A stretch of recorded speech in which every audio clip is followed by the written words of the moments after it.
Hey everybody, welcome back to History Student Reacts. Today we'll be watching Justinian and Theodora Part 7, The Cracks Begin to Spread by Extra History. So we return right in the middle of Belisarius' campaign to retake Italy. Last time we saw him defend Rome from an Ostrogothic siege, and though that was a fantastic achievement both for him and Emperor Justinian, there is still more to be done. There are enemies to be defeated, territory to be both reconquered and defended, and we'll get more into that this episode. Now, before we do, I'd appreciate it if you guys would leave a like, subscribe, and check out my Patreon. It is linked down below. With all of that out of the way, let's jump right into this reaction.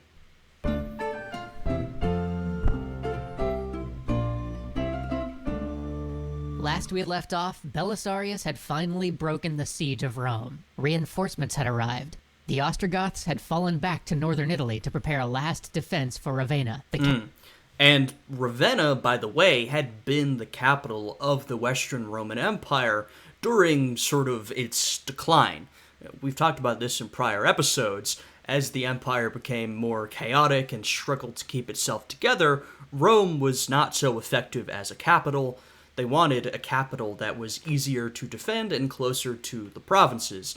And so Ravenna was that capital in sort of the later years of the Roman Empire, the sort of center of military and political affairs, at least in the West. Of course, in the East, Constantinople had for a while been the center of political and military affairs, and would continue to be so, of course. Capital of the late Western Empire. It looked like soon Italy, the birthplace of Scipio, Caesar, and Augustus, would be back in Roman hands. Yeah. But with new forces came new commanders. One of these commanders was Narses, the eunuch who had helped Justinian suppress the Nika revolt. Another commander, who had just started coming to the fore, was a man named John, who led the main cavalry detachment. When these reinforcements arrived, Belisarius ordered John to range north, to raid and loot and capture what he could, and to leave no enemy behind him lest he be cut off. John flew north with a speed and fury unmatched. He ravaged the countryside and scattered armies before him. Then he came to Oximus. Here there was a strong garrison of Ostrogoths, well armed and ready for war.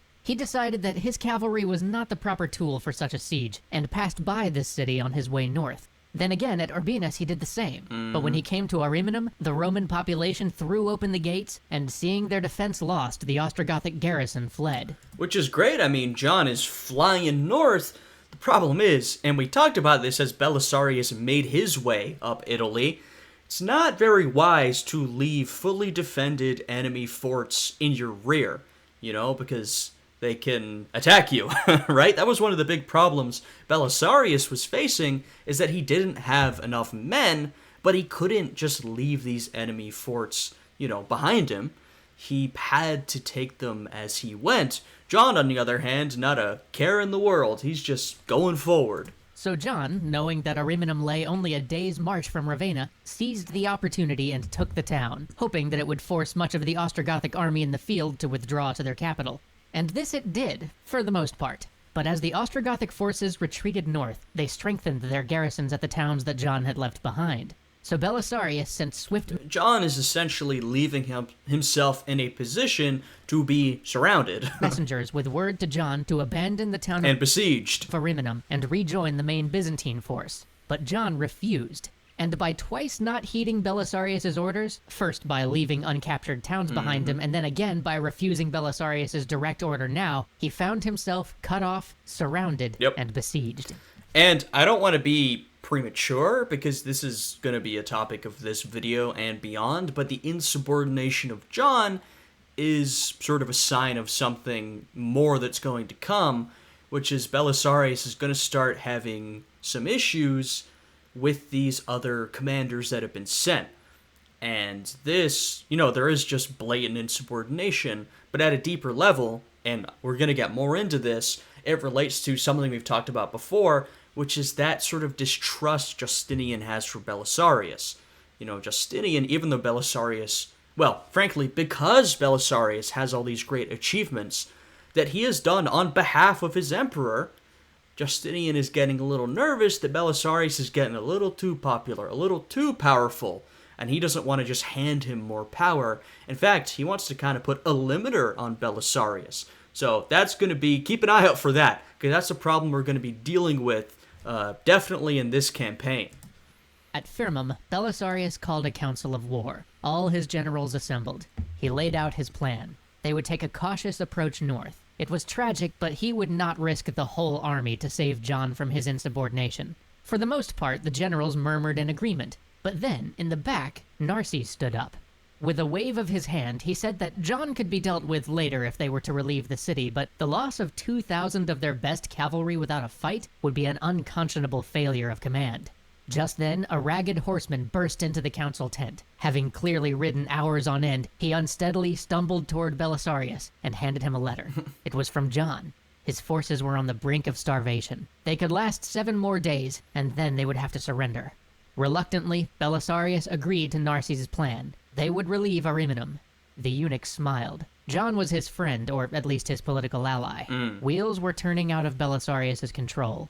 So Belisarius drew up a new plan. Right, and with this whole situation, we see sort of John and Narses acting a little independently of Belisarius. There's always the question of, all right, well, did they just, especially Narses, take advantage of their situation in order to do that? Or did Justinian send them explicitly to take some of that power away from Belisarius? We can't truly know, it's difficult to tell, but I think Justinian knew what he was doing. I think he was clearly nervous about Belisarius' position, and I think he did want to, take some of that authority and distribute it among his other men. So that's sort of my take on this. He would relieve Ariminum, but as was always his method, if he could, he would do it without having to fight. So he split his armies into 3 sections, one which would head to Ariminum by sea, one which would march up the coast, and another which would descend upon it from the mountain passes to the northwest. But the force that was to head up the coast wasn't to engage. It was simply to approach the Ostrogoths, and then at night light many, many fires, so that they appeared to be a massive horde. And then the next morning the sails of the fleet would appear on the ocean, and the banners of the remaining force would appear from the mountains. Hey, Belisarius, he's great in a fight, but he's also a very cunning, intelligent general. He knows how to maneuver his way around a battle, or at least give him the advantage he needs to win a battle. He's a smart guy. He knows that the Ostrogoths probably know that Belisarius has finally received some reinforcements, so he sends what looks like a massive horde, though it isn't, to approach the city. Then they see another force coming, and a force coming on sea. It looks like they are being surrounded by a massive force of Roman soldiers. Now that isn't really what's happening, or at least Belisarius is massively exaggerating the numbers of his men, but that's what it's going to look like. And the Ostrogoths, seeing that they were surrounded, would flee. And, unlike most things in military planning, it worked exactly as planned. As soon as the ship's sails appeared on the horizon, the Ostrogoths besieging Ariminum broke and ran. Had John's cavalry not been so depleted by hunger and exhaustion, they might have been able to end the war right there. But instead, a gaunt and haggard John stumbled out of Ariminum to be greeted by Belisarius, who suggested that he thank the commander of the sea-bound forces for his rescue. Instead, John answered that his thanks were to Narses, and the cracks began to spread. And so not only are these two sort of acting somewhat independently of Belisarius, but they've got a bit of an alliance, John and Narses, which is even more dangerous for Belisarius, who, is supposed to be running this campaign. He needs to be the one in charge for things to work effectively.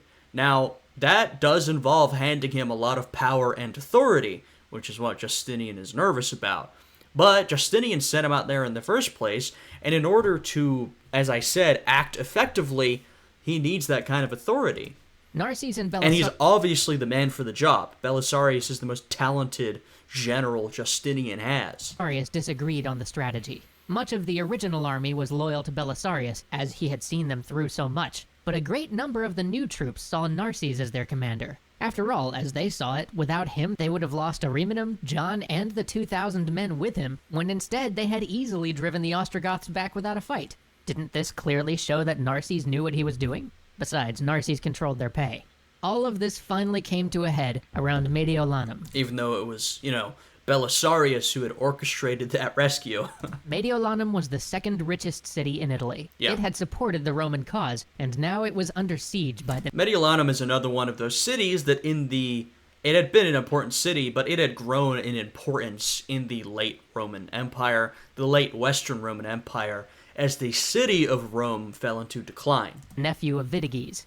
Belisarius wanted to focus much of the Byzantine efforts on relieving it. Narses said that this was inefficient, and he would take his forces elsewhere while Belisarius handled Mediolanum. But this was it. Belisarius was putting his foot down. He cracked out a letter that Justinian had sent that read, "In sending Narses, our purser, to Italy, we do not invest him with the command of the army. It is our wish that Belisarius alone shall lead the whole army as seems good to him, and it behooves you all to obey him in the interest of our state." But Narses, being well practiced in the ways of the court, seized on this last sentence and proclaimed, "Your plan is not in the interests of the state." Belisarius had no answer to this. He would not risk open conflict with the second most senior commander, so... Yeah, so this is where you're kind of like, all right, what exactly was Justinian playing at? And I think, you could be open to the solution that maybe Justinian was contradicting himself. Now, there's one version of events where, Justinian invests Belisarius with this authority, but he basically says to Narses, all right, head in there, you know what you have to do, take, etc., etc. And so this move from Narses would be approved of by Justinian. There's a version of events where, Justinian is worried about Belisarius, and he sends Narses in to maybe take some of that power away, but, as evidenced by this letter, he ultimately does want Belisarius in charge of this campaign.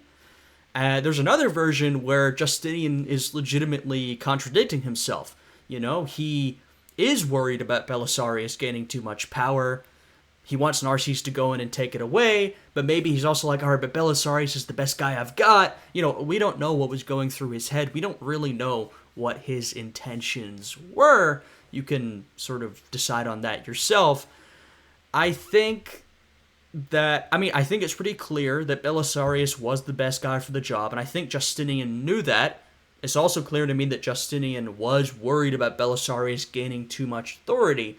Now, on the topic of this letter, I really don't know. It seems to me, explicitly, that it does invest Belisarius with sort of ultimate authority over this venture. But then again, maybe that loophole was sort of intended. I really don't know.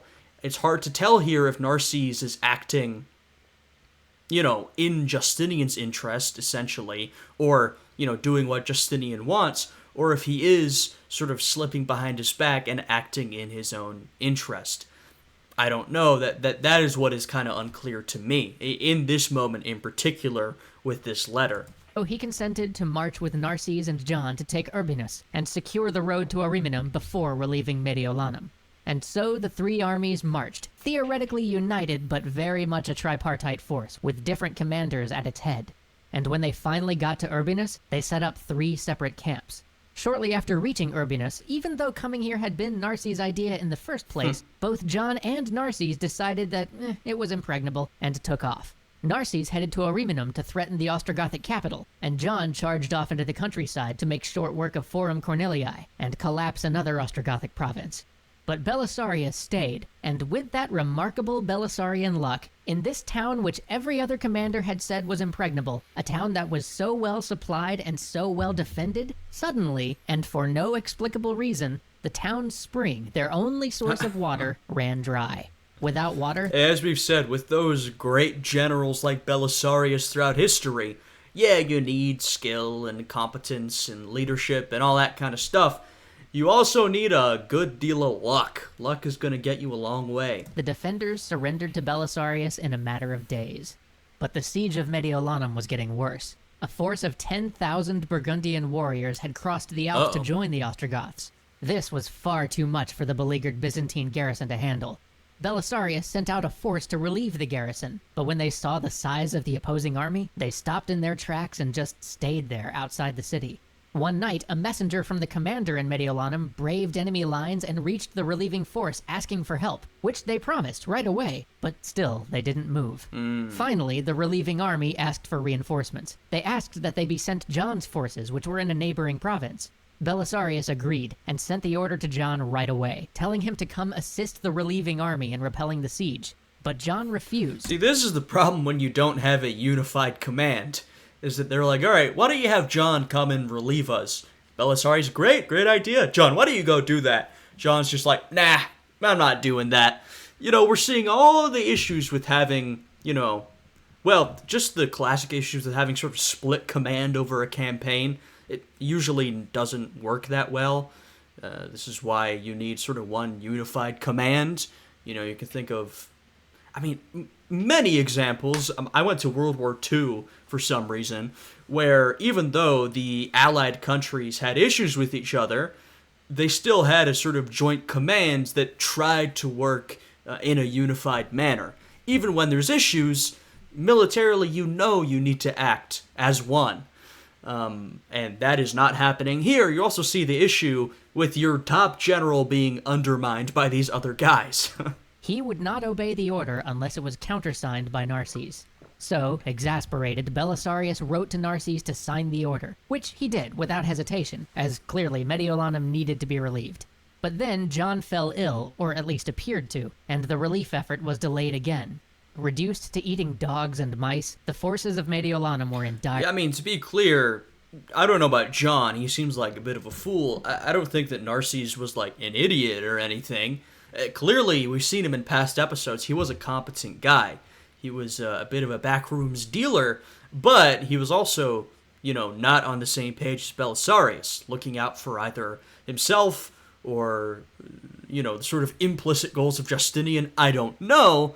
He wasn't, incompetent, but him and Belisarius were just working on different levels. Dire straits. The Ostrogoths offered the troops honorable captivity, with their life and their status as free men intact, if they would open the town to them. The Roman commander in Mediolanum replied that he would accept, so long as the people of Mediolanum weren't harmed.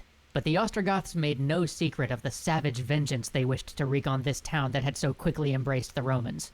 Inside, the Roman commander tried to rally his forces for one last desperate sally against the force arrayed outside their walls. But hunger and fear had taken their toll, and so, with outside help apparently not coming, the garrison at last surrendered.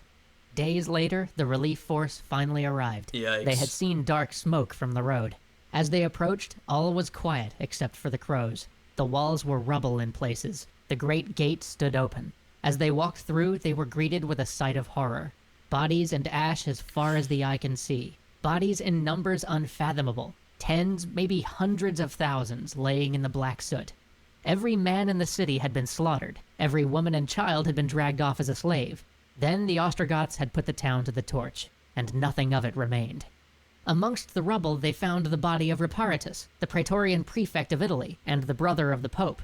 He was barely recognizable, his limbs chopped into pieces, his body savaged by dogs. Yikes. This was the first sign that the Romans might not be able to protect the people of Italy, and things were only about... Yeah, you've got that, ancient into medieval treatment of resisting cities, and as I said last time, the thing here is, you think about Italy and the Roman Empire, you think, oh, that's the main base of the Roman Empire. Not this Roman Empire.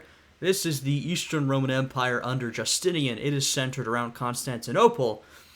It takes quite a lot of effort to send all the manpower and resources necessary to reconquer this territory. And if you're talking about a long-term occupation, because that is essentially what we're aiming for, that is going to take a lot of effort, money, resources, manpower. It's going to be very, very challenging. Whereas the Ostrogoths, in this instance, this is their home territory. This is where their empire is based.